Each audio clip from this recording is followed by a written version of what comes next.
오늘 주신 하나님 말씀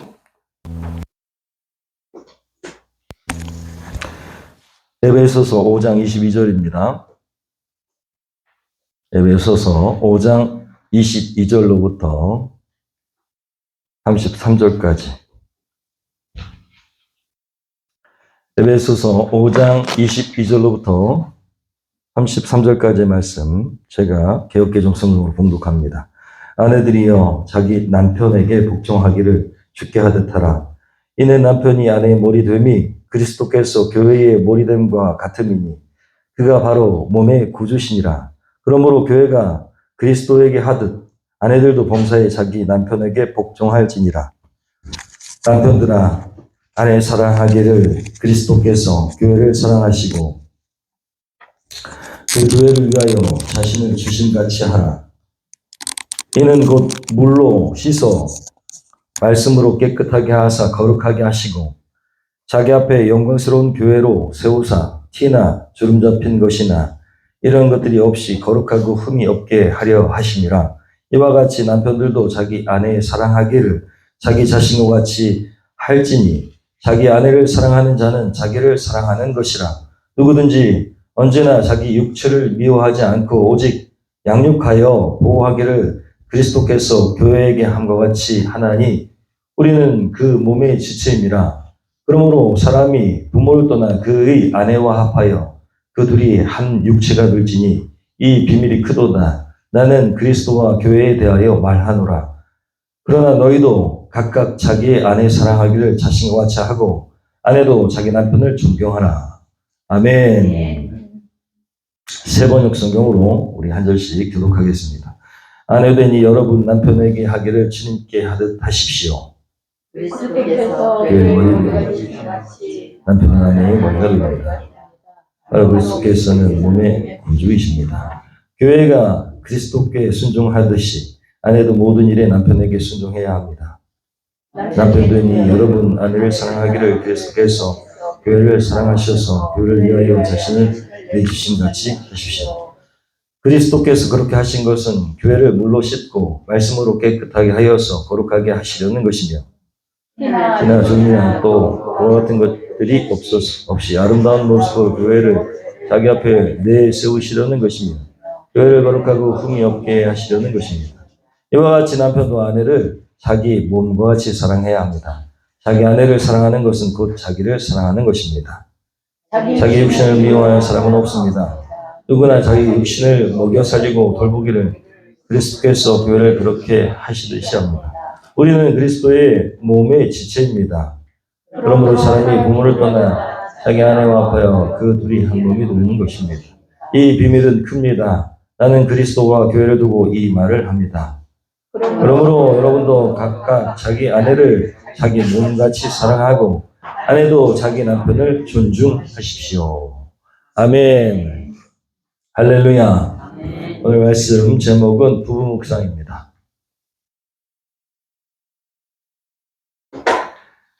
주신 말씀 가지고 부부 묵상이라는 제목으로 함께 하나님 주신 은혜를 나누겠습니다.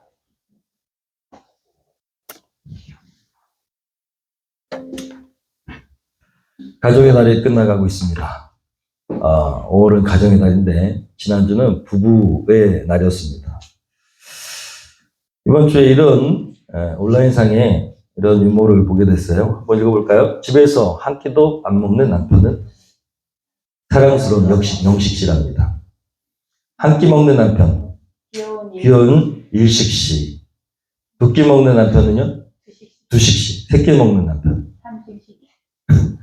네, 세 끼 먹고 간식까지 먹고 계속 달라고 하는 남편은 뭘까요? 갓난새끼입니다.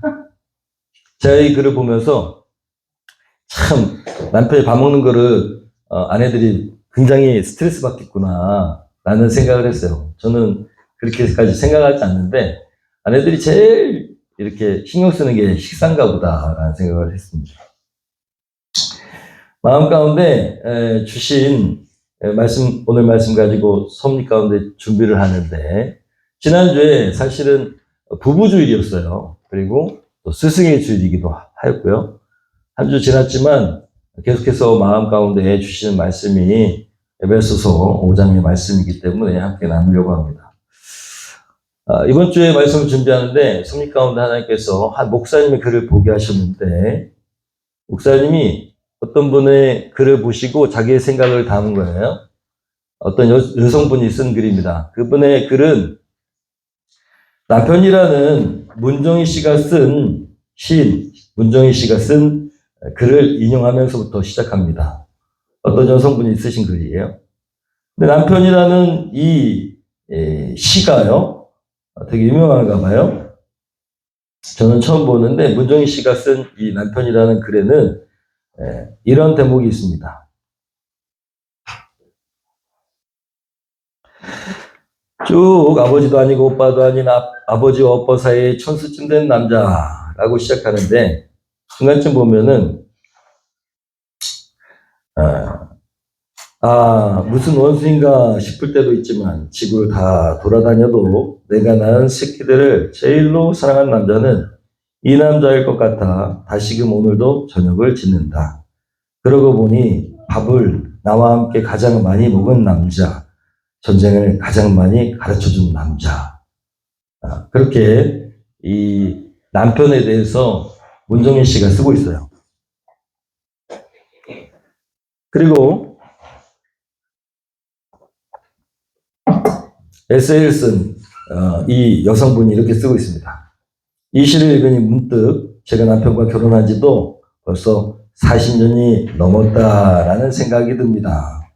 남편이 정말이지 저와 함께 밥을 가장 많이 먹어준 사람이자 저에게 전쟁을 가장 많이 가르쳐준 사람입니다. 밥을 그렇게 오랫동안 같은 세월에 먹었는데 우리는 왜 이렇게 싸우고 또 싸웠을까요?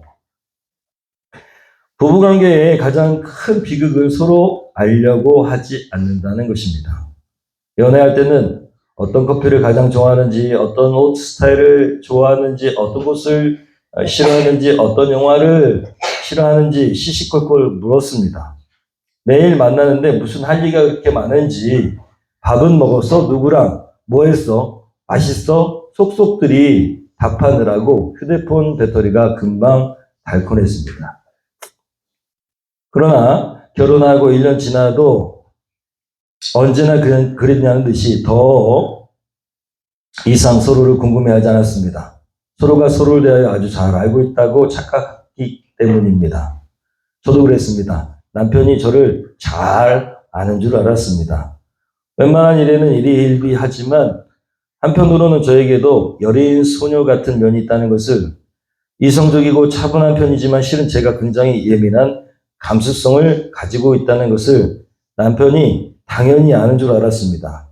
그만큼 오랜 세월을 같이 살아왔으니까 말입니다. 그런데 남편은 저를 몰랐습니다. 제 가슴 속에 시가 흐르고 있다는 사실을 몰랐고 내색을 잘 안 했을 뿐 결혼하고 워킹맘으로 살면서 많이 힘들어했다는 사실을 몰랐습니다. 남편은 제가 그냥 원래부터 통이 크고 대범한 여자인 줄로만 알고 살았다는 것입니다. 목사님이 이 여성분의 글을 이렇게 소개하시면서 이렇게 말씀하셨어요. 이런 글을 대할 때마다 저는 심히 부끄러운 마음을 금할 수 없습니다. 저 또한 아내에 대해 너무 모르고 살았다는 사실을 그년에야 깨달았기 때문입니다. 애당초 목회자 부인 되려는 마음이 있었고 그래서 저랑 결혼까지 했으니 목회하면서 겪는 고난과 실은 어떠니 잘 이겨내리라고 생각했기에 아내가 겪는 고충을 제대로 헤아리지 못했습니다. 저는 여자인 아내에 대해 너무 모르고 있었습니다. 그저 미안하고 죄송스러운 마음뿐입니다. 이제부터라도 잘 해보려고 나름 노력하고 있습니다. 저도 이 글을 읽는데 저를 또 돌아보게 됐습니다. 저도 아내가 사실 힘들어하면서 이것저것 얘기하면은 목회자 아내가 되기를 스스로 결정했고, 그리고 또 사모가 되기로 서운해가지고 사모가 됐으면서 뭐 이렇게 힘들까라는 생각을 한 적이 많았습니다. 어떤 목사님에게 사모님 그랬대요. 나도 성도처럼 대해줘. 나도 성도하고 똑같이 대해줘. 나도 성도야. 라고 얘기했다는 거예요. 그만큼 목사님들이 사모님에 대해서 잘 못하고, 그리고 성도들한테는 엄청 잘해주고, 잘 들어주고, 또 위로해주고 그러는데, 아내는 그냥 아내라고 생각하고 성도라고 생각하지 않는다는 것이죠. 예. 저도 이 글을 읽으면서 그렇구나라는 생각을 했습니다. 안다고 착각하는구나. 여러분 어떻습니까? 남편을, 아내를 안다고 착각하지 않습니까? 이 정도 살았으니까 내가 다 알아 라고 착각하지 않는가요? 여러분 여기에 부모 결혼하신 분도 있고 또 미혼인 분도 있는데 여러분 부모님을 얼마나 잘 아십니까? 부모님을 아시는 자녀들 얼마나 잘 안다고 생각하십니까? 또 부모님들은 또 자녀를 얼마나 잘 안다고 생각하십니까? 사실은 계속해서 알아가야 되는 것이 부부이고 또 부모이고 자녀인 줄로 믿습니다. 여러분 계속해서 알아가는 여러분 되기를 소원합니다. 목사님이 스트레스를 극복하는 방법으로 스트레스를 주는 사람의 이름을 수첩에서 지운다라고 쓰고 계십니다. 우리 사실 스트레스를 주는 사람들을 계속 안 하려고 해도 묵상합니다. 이렇게 스트레스 줬어. 이렇게 나한테 이렇게 대했어. 라고 계속 묵상을 하죠. 여러분 나를 힘들게 하는 사람 내가 생각하지 않아도 자꾸 묵상이 됩니다. 그런데 스트레스 받지 않는 유일한 길이 뭐라고요? 지워버린답니다. 지워버린다. 그런데 그 스트레스를 극복하는 방법이 가족 관계에서는 통하지 않습니다. 안 만나고 안 보면 그만인데 가족은 그럴 수 없습니다. 특히 부부 관계는 더 그렇습니다. 배우자는요 무시할 수 있을까요? 없을까요? 없어요. 없어. 무시할 수 없습니다. 그래서 오히려 바꿔야 됩니다. 오늘 말씀 제목이 뭐라고요? 오늘 말씀 제목이 뭐예요? 부부 묵상입니다. 배우자를 알기 위해서 여러분 묵상해야 될 줄로 믿습니다. 더 잘 알기 위해서 묵상해야 됩니다. 안다고 착각하면 안 됩니다. 특별히 오늘 말씀 아름다운 가정을 위해서 좋은 부부가 되는 유일한 길은 자꾸 배우자를 더 많이 알아가기 위해서 묵상하는 것입니다. 우리는요, 말씀을 묵상해 보신 적이 있는지 모르겠는데, 말씀을 묵상하면, 큐티를 하면, 그 말씀 속에 하나님의 뜻을 이해하기 위해서 끊임없이 성령님의 지혜를 구합니다. 묵상합니다. 마찬가지로 좋은 부부관계를 위해서는 성령님의 지혜를 구하면서 배우자의 마음을 묵상하고 더 깊이 알아가는 그런 노력이 필요합니다. 그래서 배우자의 진짜 마음을 알기 위해서 우리가 기도해야 된다는 것이죠. 그리고 성령님의 도움을 구해야 된다는 것입니다. 여러분, 진리의 말씀인 성경 말씀을 통해서 아름다운 가족관계, 부부관계, 부녀관계, 부자관계, 또 자식과 부모의 관계가 되기를 축원합니다. 오늘 말씀은 이상적인 부부에 대한 말씀인데 말씀을 계속해서 쭉 봐보세요. 22절부터 33절까지 쭉 보면은 반복되는 단어가 있습니다. 되게 많이 나와요. 뭘까요? 부부관계에 대한 이야기인데 부부에 대한 얘기인데 오늘 말씀을 계속 보면 22절부터 33절까지 에베소서 5장 22절부터 33절까지의 말씀을 보면 반복되는 단어가 있어요. 뭘까요? 네, 교회입니다. 우리 영일 형제님께서 요즘에 공부를 열심히 하시더니 말씀을 정확하게 보고 있습니다. 말씀을 보면 교회라는 단어가 반복되고 있어요. 신기하게도 부부관계인데 교회라는 단어가 반복되고 있어요. 여러분, 왜 부부관계에 교회라는 단어가 들어가 있을까요? 계속 반복되고 있어요. 부부관계인데.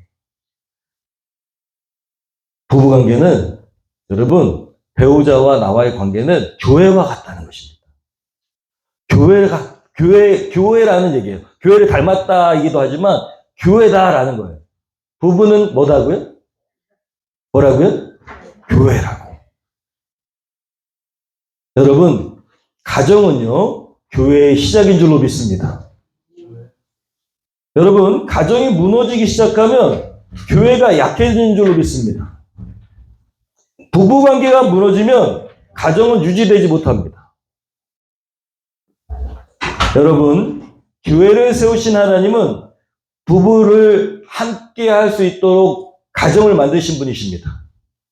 그래서 가장 이상적인 가정은요, 부부가 교회의 원리로 살아가는 것입니다.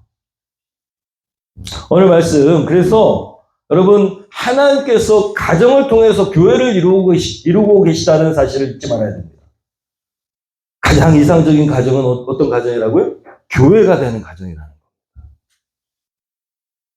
말씀의 핵심 한번 찾아보겠습니다. 22절부터 24절까지 한번 보겠습니다. 읽어봅니다. 아내 된 이 여러분, 남편의 가게를 주님께 하듯이 하십시오.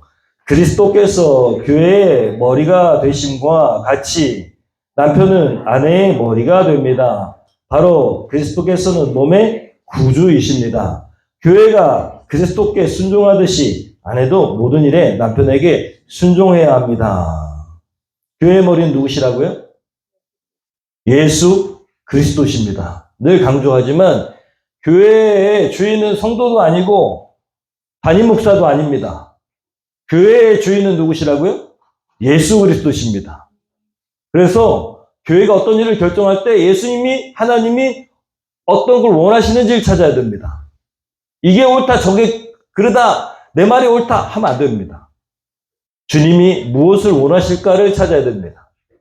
여러분, 그처럼 교회는요, 주님이 머리이신 것처럼 여러분, 가정의 머리를 남편으로 하나님께서 정하셨다라는 거예요. 부부 원리의 첫 번째는 아내가 남편을 향한 순종을 해야 된다는 것입니다. 행복한 가정은 이 순종의 원리가 절대적이라는 것이죠. 절대적. 남편이 아내를 사랑스럽게 여기는 마음을 소유하게 하는 것이 바로 이 순종입니다. 저의 경우도 쉽지 않은 것이지만 아내가 제 말을 따라줄 때 정말로 가슴이 뭉클한 사랑의 마음이 솟아오를 때가 있습니다. 대부분 그렇습니다. 아내가 제 말을 따라줄 때, 그것이 굉장히 어려운 것일 때도 있습니다. 그런데도 불구하고 그렇게 해줄 때 마음이 움직이는 것이죠. 고마운 마음, 불쌍한 마음, 그런 마음이 합쳐진 되게 큰 사랑의 마음이 막 마음 가운데서 올라옵니다. 샘 터지듯이 그렇게 올라오는 거예요. 남자는 그렇게 하나님 만드셨습니다. 그런데 사실 이 원리를 실천하는 것은 아내에게 결코 쉽지 않습니다. 쉽지 않으니까 말씀이 이렇게 명령하고 계시는 거예요. 여러분, 왜 쉽지 않으냐면 죄악된 인간에게 있어서 아내는 남편을 변화시키려고 하는 주도권을 가지려고 합니다. 그거는 창세기 때부터 시작됐어요. 남편을 아내가 변화시키려고 하는 주도권을 가지려고 해요. 왜 그러냐면 사단이요, 남편에게 찾아가서 아내를 변화시키려고 한 게 아니고요. 사단이요, 하와인 아내에게 가가지고 남편을 변화시키겠어요. 어떻게 해요? 네가 먼저 선악과를 따먹고 좋으면 네 남편에게 줘라. 주도권은 누가 갖고 있어요? 결국 가정이요, 남편이 주도권이 있어야 되는데, 그런데 사단은요, 역행하게 만들어요. 하나님은 남편에게 주도권을 줬는데 아내와 함께 그렇게 아름다운 가정을 이루는 통치권을 누가 갖고 있어요? 남편이 갖고 있는데, 근데 사단은 역행하게 만들었어요. 그 가정을 파괴시키기 위해서 아내를 먼저 선악과를 따먹게 하고 그 선악과를 당신도 한번 먹어봐. 그래서 세상은요, 사실은 남편이 주도권을 갖고 있는 것 같지만 남편은 힘이 없습니다. 아내가 주도권을 갖고 있어요. 그런데 그렇게 되면 어떻게 되냐면 되게 큰 문제가 생깁니다. 그렇기 때문에 여러분, 사랑하는 아내의 직분을 지닌 여성 여러분은 순종을 훈련해야 됩니다. 여러분, 왜 아내들이 순종하지 않으려고 하냐면 지는 것처럼 여기기 때문에 그래요. 지는 게 아니에요. 순종은 지는 게 아닙니다. 그리스도께서 순종을 보여주셨어요. 어떤 순종을 보여주셨냐면 동등돼요. 하나님과 동등된데 예수님은 어떻게 오셨다고요? 낮아짐으로. 동등되시지만 낮아짐으로 섬김을 보여주셨죠. 그렇죠? 성경에 나오잖아요. 하나님과 같은 분, 신이신데 그런데 동등됨으로 취할 것으로 여기지 아니하시고 낮아지셔서 그분의 명령대로 그분의 뜻대로 순종하심으로 십자가에 죽으셨잖아요. 그리고 하늘에 오셔서 모든 하나님의 정권을 누가 받으셨어요? 예수 그리스도 이름 앞에 모든 민족과 모든 열방과 모든 나라와 모든 세계가 굴복하게 하셨다라고 되어 있습니다. 여러분, 순종하는 것은 지는 것 같지만 이기는 것입니다. 그리고 승리하는 방법입니다. 예수께서 먼저 보여주셨어요. 그래서 예수께서 보여주셨기 때문에 똑같이 여성들이여 그렇게 하라고 말씀하시는 거예요.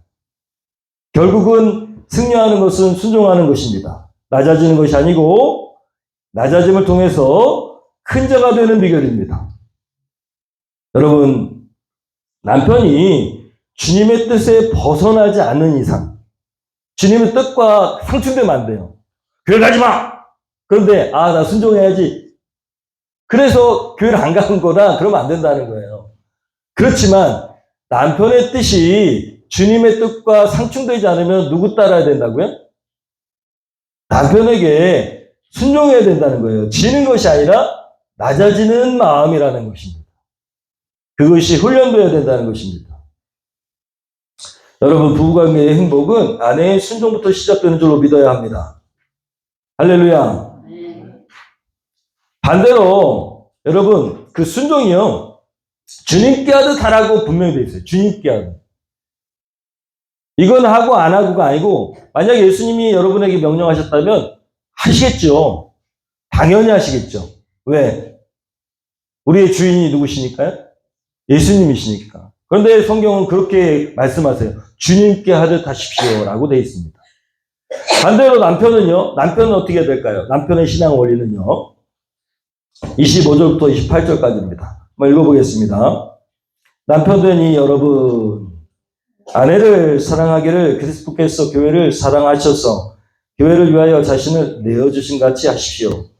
그리스도께서 그렇게 하신 것은 교회를 물로 씻고 말씀으로 깨끗하게 하여서 거룩하게 하시려는 것이며 27절 티나 주름이나 또 그와 같은 것이 없이 아름다운 모습으로 교회를 자기 앞에 내세우시려는 것이며 교회를 거룩하고 흠이 없게 하시려는 것입니다. 이와 같이 남편도 아내를 자기 몸과 같이 사랑해야 합니다. 자기 아내를 사랑하는 것은 곧 자기를 사랑하는 것입니다. 남편은 아내를 향해 사랑을 표현해야 된다는 것입니다. 그런데 이 사랑은 25절에 아주 구체적으로 강조되어 있어요. 예수께서 교회를 위해서 자신을 내어주신 모습으로 사랑해야 된다는 것입니다. 사실은요, 교회도 그리스도의 몸이에요. 그죠? 남편이 주님이라면 교회는 당연히 주님의 뜻대로 해야 되는 순종을 해야 되고, 여러분 교회같이 가정이 그렇다면 부부도 남편은 아내를 사랑할 때 교회를 향해서 예수께서 자신의 모든 것을 내어주신 것처럼 사랑해라는 그런 말씀입니다. 더 구체적으로 28절에 보면 이렇게 말씀하고 있어요. 자기 몸과 같이 사랑해라. 남편이 아내를 사랑할 때는 자기 몸과 같이 사랑해야 된다는 것입니다. 왜 이렇게 이게 강조되어 있을까요? 여자들은 잘 모릅니다. 여자들은 잘 몰라요. 이 말이 무슨 얘기인지. 남편에게 한 얘기니까요. 그리고 그것이 자기를 사랑하는 것입니다. 여러분, 남편들을 볼 때 아내들이 이해 못할 정도로 참 이기주의적이다라고 생각할 때가 있어요. 남편들은요, 남자들은 본능적으로 몸이 약해지는 것을 두려워합니다. 본능적이에요. 그래서 어떻게든 자신의 체력을 유지하려고 하고 자기가 약해지지 않았다는 걸 보여주려고 하고, 그래서 대부분의 건강식품은 누굴 향해 있습니까? 여자를 향해 있을까요? 남자를 향해 있을까요? 남자를 향해 있어요. 남자의 본능은 자기가 약해지는 게 싫은 거예요. 그래서 남자가 강하다라고 생각할 때 이런 사진들이 되게 많아요. 이게 뭡니까? 네? 근육 자랑하는 거죠? 네. 힘센 남자 할 때 다 이렇게 나와요. 거의 광고에. 왜 그런지 아십니까? 남자들이 몸이 약해지는 걸 싫어해요. 두려워해요. 본능적이에요. 대다수 남자들이 자기 몸을 끔찍히 사랑합니다. 그래서 여자들이 봤을 때는 얄미워요. 얄미우시죠? 저렇게까지 자기만 저렇게 생각하나? 이렇게. 그런데 남자의 본능적 안에는 자기가 약해지는 게 두려운 마음이 있어요. 그래서 자기 몸을 돌보느라고 아내까지 겨를이 없습니다. 아내까지 돌볼 겨를이 없어요. 여자들이 아무리 끙끙거려도 도와달라고 안 하면 자기 몸을 아껴야 되기 때문에 안 도와줍니다. 그리고 자기 몸을 먼저 생각하기 때문에 도와달라고 하기 전까지는 의식도 못해요. 여자가 끙끙거리고 있다는 사실을 알지도 못한다고요. 근데 여자들이 봤을 땐 되게 치사하게 여겨지죠? 아니요, 남자가 원래 그렇게 창조됐어요. 가장 심각한 거는 뭐냐면, 여자들이 아플 때, 마음이 아플 때나 또 여러 가지 마음에 이렇게 우울할 때 초능력을 지닌 남자가 아닌 다음에는 절대로 그 아픈 마음을 1%도 알 수가 없다는 것입니다. 다시 한번 강조하지만 남자는 여자의 마음까지 돌아볼 겨를이 없어요. 그리고 그런 능력도 없어요. 그런 초능력을 지닌 사람은 거의 10,000명 중에 1명이 있을까 말까? 없을 겁니다. 아마. 그런데 아내는요, 여자는 그 남편이 자기를 알아주기를 원하는 마음이 있어요. 그렇지만 여자들이 아무리 티를 내도 남자는 알 수가 없습니다. 알아주기를 원하니까 여자들은 더 그걸 숨기려고 해. 자기가 감동받고 싶어가지고. 내 남편이 알아주기를 원해서 더 숨기려고 한다고요. 그러니 이렇게 까발려 놓고 얘기를 해도 잘 모르는데 그거를 알아주길 원해서 더 숨기면 알까요, 모를까요? 몰라요. 그러고서 실망을 합니다. 네, 오늘 말씀 보면 남자가 가져야 될 마음은 무슨 마음이냐? 자기 스스로의 몸을 향한 관심과 주의처럼 아내를 생각하라는 거예요. 그게 남편의 도리라는 것입니다. 여기 남자들 계신데 자기 몸을 생각하는 것처럼 아내를 사랑하라는 거예요. 그러면 금방 남자들 무슨 얘기인지 압니다. 남자는 조금만 몸에 이상이 있으면 어디 가냐면 바로 병원 가요. 그래서 여자들이 이해가 안 될 때가 많아요. 와, 저거 가지고 병원을 가나? 왜 그렇다고요? 여기 지금 다 있잖아요, 성경에. 몸을 끔찍이 생각한다고요. 몸이 약해지면 그럼 자기 모든 것을 잃는다고 생각합니다. 남자는 본능적으로 그래요. 그래서 이 말씀을 대하면서 나를 돌아보게 됐어요. 그나마 목사이기 때문에 제가요, 설교하면서 또 말씀을 이렇게 묵상하면서 부부관계를 이해하려고 하기 때문에 조금이라도 나아지고 있는 것이지, 만약에 제가 일반적인 사람이었다면 저도 똑같을 거라는 것입니다. 그래서 말씀을 준비하고 부부 묵상을 하면서 주신 마음이 아직도 아내의 바램과 나는 턱없이 부족하겠구나라는 생각을 갖게 돼요. 주님이 주시는 말씀을 묵상하고 또 말씀에 빗대어서 아내를 묵상하고 남편을 묵상할 때 여러분 알게 되는 겁니다. 아, 남편은 그렇구나. 남자를 알 수 있는 방법이 없어요, 여러분이. 여자가 남자를 알 수 있는 방법이 없다고요. 남자가 아니기 때문에. 그래서 어떻게 된다고요? 묵상해야 된다는 것입니다. 끊임없이 내 남자, 내 남편, 남자를 알기 위해서 묵상해야 됩니다. 그리고 남자도 마찬가지예요. 아내를, 여자를 알기 위해서 묵상해야 됩니다. 여기 보니까 결국 그리스도의 사랑처럼 아내에게 나를 내어주면 결국 그것이 남편에게는 나를 사랑하는 것이다 라는 것입니다. 그래서 예수님이 모든 것을 내어주신 것처럼 예수님이 마음만 내어주셨어요? 아니요, 몸도 내어주셨어요. 십자가에 고통당하시면서 교회를 세우셨습니다. 교회를 살리시기 위해서 다 내어주셨어요. 마음만 주는 게 아니라 남자들은 아내에게 몸을 내어줘야 됩니다. 무슨 얘기냐? 아내를 사랑한다는 말만 하는 게 아니라 사실은 아내들이 감동받을 때는 몸을 내어줄 때요. 무거운 걸 들어줄 때, 설거지를 해줄 때. 그렇잖아요? 뭔가 행동을 해줄 때 아내가 감동하는 것이죠. 어쨌든 말씀은 그렇습니다. 아내는 순종으로, 남편은 내 몸을 사랑하듯 내어주는 사랑으로 그렇게 부부관계를 해야 된다는 말씀을 하고 계십니다. 사랑하는 우리 올바른 교회 성도 여러분, 부부가 되기를 소원합니다. 어떤 교회? 어떤 부부? 교회 같은 부부. 주님과 교회가 함께 나누는 사랑처럼 한 몸 공동체가 되기를 소원합니다.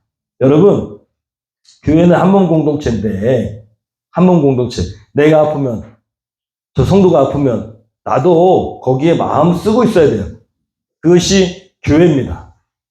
그런데 최초의 교회는 아담과 하와 하나님께서 맺어주심으로 교회가 됐어요. 그것이 가정입니다. 그렇기 때문에 가정과 교회는 똑같습니다. 교회의 원리가 가정의 원리하고 똑같습니다. 몸의 지체가요, 서로 순종하지 않으면, 그러면 뭐라고 부르냐면, 몸이 내 생각대로 움직이지 않는 사람을 지체장애자라고 합니다. 가정이 만약에 한 몸 공동체가 아니라면 지체장애자입니다. 그런 가정은 행복할 수가 없습니다. 가고자 하는 방향은 같이 가야 되는데 가지 않으니까요. 몸의 지체가 서로를 위해서 내어주지 않잖아요. 예수님의 사랑처럼 내어주지 않잖아요. 그러면 여러분 자신을 다른 여기가 가려우면 이렇게 긁어줘야 되는데 서로 따로 놀아요? 그리고 그렇게 하고 싶지 않아요? 만약에 그렇게 내 몸이 나를 위해서 헌신하지 않는다면 그러면 어떻게 되냐면 미친 사람이 됩니다.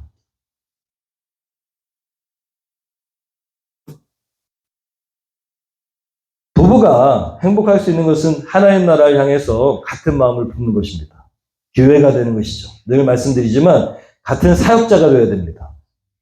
똑같은 방향성으로. 그래서 가정교회 목자 부부는 너무너무 잘 가고 있어요. 행복해요. 왜 그렇습니까? 교회이기 때문에 그런 거예요. 가정교회 목자 부부를 보면 그러면 이혼하려고 막 저 끝까지 막 치달았다가도 같은 사역을 하면서 어떻게 돼요? 한 마음이 모아지니까 결국 하나님 나라를 향해 가니까 결국 가정이 회복되는 것을 볼 수 있어요. 여러분, 그리스도를 영접한 그리스도인이어서 가정이 교회 공동체가 되기를 소원합니다. 그렇지만 아직 여기에 계신 분들 중에 미혼이거나 배우자가 아직 없거나 저렇게 청소년이거나 한 분들도 있습니다. 이 가정의 원리를 마음에 두고 기도해야 됩니다. 앞으로 어떤 배우자를 만날 것인가? 하나님, 정말 그리스도의 사랑으로 나를 품어줄 수 있는 그런 배우자를 만나게 하시옵소서. 내가 순종함으로 가정을 이루어갈 수 있는 그런 한 가지, 한 뜻, 한 몸 되는 그런 공동체. 내 배우자와 내가 교회를 이룰 수 있도록 도와주시옵소서. 기도해야 돼요. 아무나 만나면 안 돼요. 그래서 가끔가다 누가 물어봐요. 믿지 않는 사람 만나면 안 돼요? 그 사람에게 마음이 동하고 그렇기 때문에 돼요. 돼. 그렇지만 행복할 수는 없을 거예요. 왜냐하면 그리스도인의 가정은 같은 뜻을 가지고 하나님 나라 비전을 위해서 같은 마음을 가지고 가야 그 가정이 하나님의 은혜 가운데에 교회 같은 가정이 될 수 있기 때문입니다. 그래서 배우자를 만날 때는 반드시 내가 하나님을 향해, 하나님 나라를 향해 가지고 있는 비전과 같은 비전을 가지고 있는가를 꼭 살펴봐야 됩니다. 그 마음을 가지고 있는지를 봐야지 하나님의 뜻을 따라갈 수 있는 것이고, 그리고 부부의 원리를 잘 묵상할 수 있어야 아름다운 그리스도인으로, 가정으로 그렇게 살아갈 수 있는 것이죠. 또한 여러분이 자녀라면 우리 부모님이 그런 부모님이 되기 위해서 기도해야 됩니다. 우리 부모님이 하나님 나라를 알고, 그리고 하나님 나라의 비전을 향해서 같은 마음을 품고 나아가고, 그리고 우리 가정이 그런 가정이 되기 위해서 하나님 우리 가정을 변화시켜 주시옵소서 라고 자녀라면 기도해야 됩니다. 그래야 가정이 한 뜻으로 행복할 수 있습니다. 안데르센 동화에 이런 동화가 있어요. 한 농부가 연세 드신 분이에요. 부인의 동의를 얻어서 더 좋은 말과 바꾸려고 키우던 말을 끌고 시장으로 갔습니다. 가는 도중에 처음 보니까 너무 탐스럽게 생긴 암소가 있는 거예요. 그래가지고 그 주인하고 얘기 끝에 그 말을 암소하고 바꿨습니다. 너무 잘했다는 생각이 드는 거예요. 말하고 암소하고 바꿨으니 이제 그런데 가다가 암소를 끌고 가다 보니까 양이 있는 거예요. 근데 양이요 너무 뽀얗게 예쁘게 생겼어. 그런데 그 주인이 마침 양이 내 양하고 그 암소하고 바꿀래요? 얼커니 양하고 바꿨어요. 조금 더 가다 보니까 거위떼가 깍깍깍깍깍깍깍깍 하면서 거위떼가 움직이는데 이분이 그 거위떼에 또 반했어요. 그래가지고 양과 거위를 바꿨습니다. 거위를 이제 안고서 또 시장으로 가는데 시장 입구에서 닭벼슬이 쫙 서 있는 수탉을 보게 된 거예요. 너무 멋있는 거예요. 그래가지고 거위와 수탉을 바꿨습니다. 이제 시장에 도착했는데 이제 뭐가 있어요? 지금 자기한테는 수탉이 있어요. 근데 그 시장에 맨 처음에 사과를 파는 사람이 있는데 딱 보니까 어리숙해요. 그래가지고 자기가 다 버리려고 했던 썩은 사과 바구니를 그 수탉하고 바꿨습니다. 날이 저물어서 여관방에서 자기가 했던 일을 어떤 귀족하고 막 얘기를 해요. 동화예요, 진짜로. 동화. 자기가 이렇게 해가지고 말을 갖고 왔는데, 이렇게 해가지고 내가 사과 한 자루 하고 바꿨다. 사과 보자고. 어떤 사과예요? 썩은 사과. 썩은 사과예요. 그 귀족이 얘기합니다. 아유, 너희네야. 집에 가면 너 죽었어. 너 부인이, 내가 보니까 너 부인이 발로 차서 너 쫓아내게 생겼다. 그랬더니 이 노인이 얘기합니다. 농부가. 무슨 소리예요? 제 아내는 절대 그런 사람 아닙니다. 아휴, 등신아. 너 쫓겨나는 짐도 하고 가. 근데 이 사람은 극구 아니라고. 제 아내는 그런 사람 아니라고. 그러니까 귀족이 얘기했어요. 자네가 진짜 안 쫓겨난다면 내가 가지고 있는 여기 보이지? 금 다 줄게. 그런 옆에 내가 어딨어? 갔어요. 갔어. 집에 딱 돌아갔는데 이 남편이요. 이 썩은 사과자루를 쫙 내미니까 아유 잘했어요. 그렇지 않아도 사과 식초 담그려고 했는데 썩은 거 잘 사오셨어요. 그러는 거예요. 귀족은 어떻게 됐어요? 네, 자기 금자루를 다 주게 됐다는 얘기입니다. 이 동화의 제목이 뭐냐? 안데르센의 동화인데 당신이 하는 일은 언제나 옳아요 라는 제목입니다. 여러분이 만약에 이 부인 같으면 어떻게 했을 것 같아요? 똑같죠. 이 등신아 나가 뒤져라. 이렇게 얘기하는 게 정상입니다. 귀족이 얘기한 대로. 이 여인은 항상 이렇게 얘기했다는 것을 이 남자가 농부가 알기 때문에 그렇게 자신만만하게 간 거죠. 그리고 귀족은 자신이 가지고 있던 금덩이를 다 잃어버리게 됩니다. 그리고 부자가 됐겠죠. 농부가 부자가 됐겠죠. 여러분, 부부관계에 있어서 가장 중요한 것은 신뢰이기도 하고 또 신뢰를 바탕으로 한 오늘 말씀처럼 순종이고 그리고 아내는 남편을 순종하고 존중하고 그리고 남편은 아내에게 여러분 사랑의 의무를 다하는 것이죠. 오늘 마지막 구절을 읽어보면서 말씀을 마치겠습니다. 33절 한번 읽어보겠습니다. 시작. 그러므로 여러분도 각각 자기 아내를 자기 몸같이 사랑하십시오. 죄송합니다. 이게 지금 넘겼어야 되는데. 자, 33절. 왜 이렇게 자꾸 넘어가냐? 33절 읽어보겠습니다. 그러므로 시작. 그러므로 여러분도 각각 자기 아내를 자기 몸같이 사랑하고 아내도 자기 남편을 존중하십시오. 여러분, 우리 사도 바울을 통해서 하나님 주신 말씀입니다. 남편은 자기 아내를 정말 자기 몸같이만 사랑하면 그러면 정말 사랑하는 겁니다.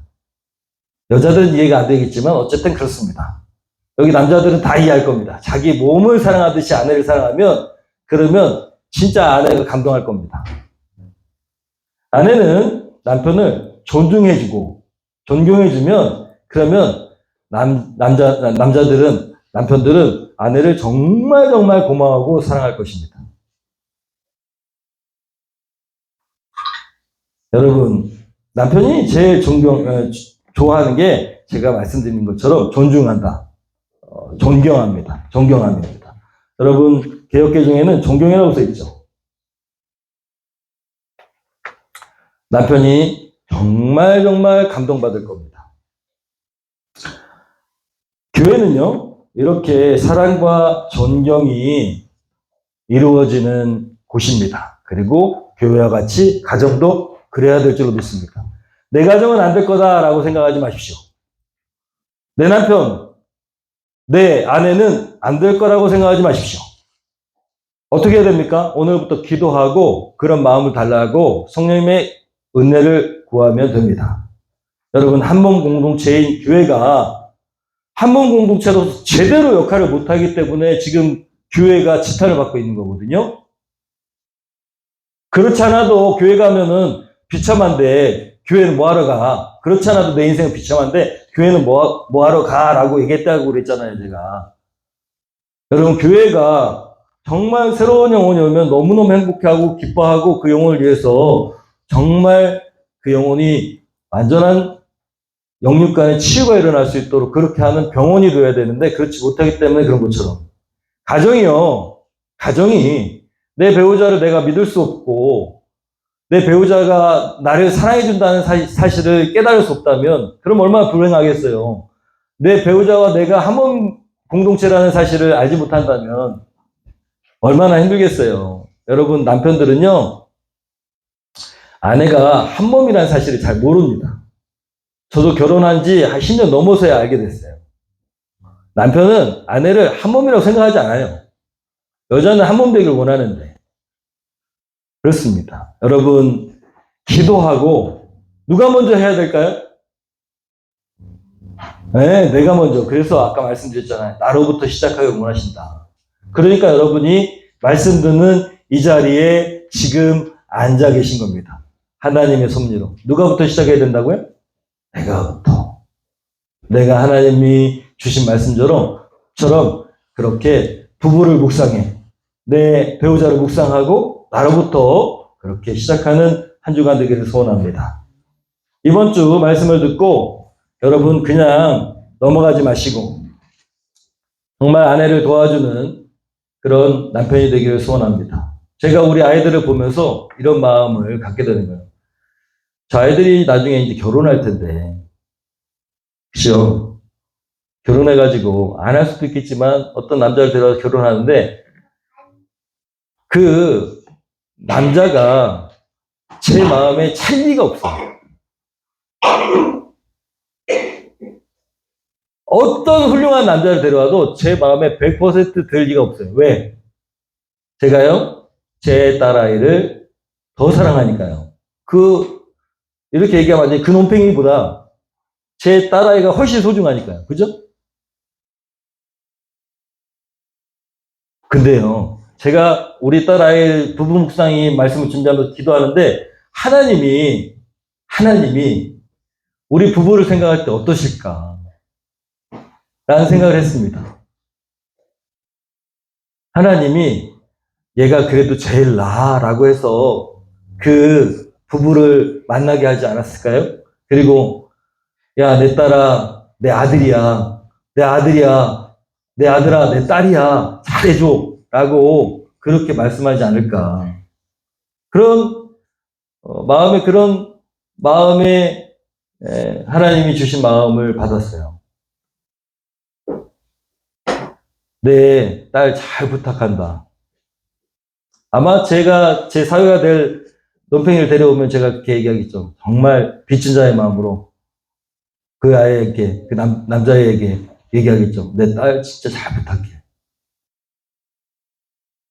여러분의 배우자를 하나님께서 그렇게 맡기셨다고 생각한다면 내 아들, 내 딸 잘 부탁해. 그 마음을 안다면, 그러면 정말 아버지의 마음을 안다면 여러분이 최선을 다해서 잘 섬길 수 있을 겁니다. 하나님의 음성을 꼭 들으세요. 내 아들 잘 부탁해. 내 딸 잘 부탁해. 여러분, 이번 주에 꼭 남편들께서는 아내를 도와주십시오. 아내가 없어? 그러면 엄마라도 도와주십시오. 아시겠죠? 네.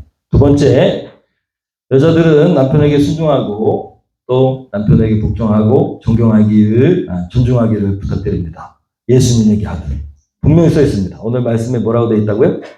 예수님이 하듯, 죽게 하듯이라고 되어 있습니다.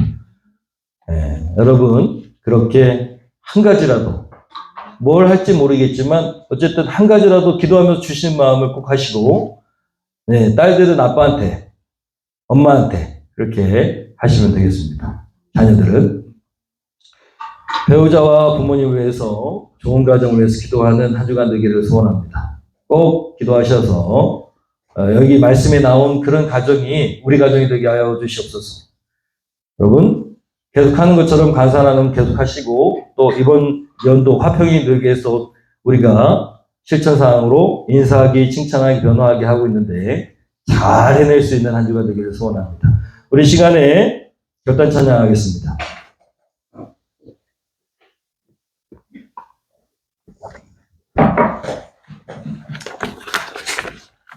우리에겐 소원이 하나 있네.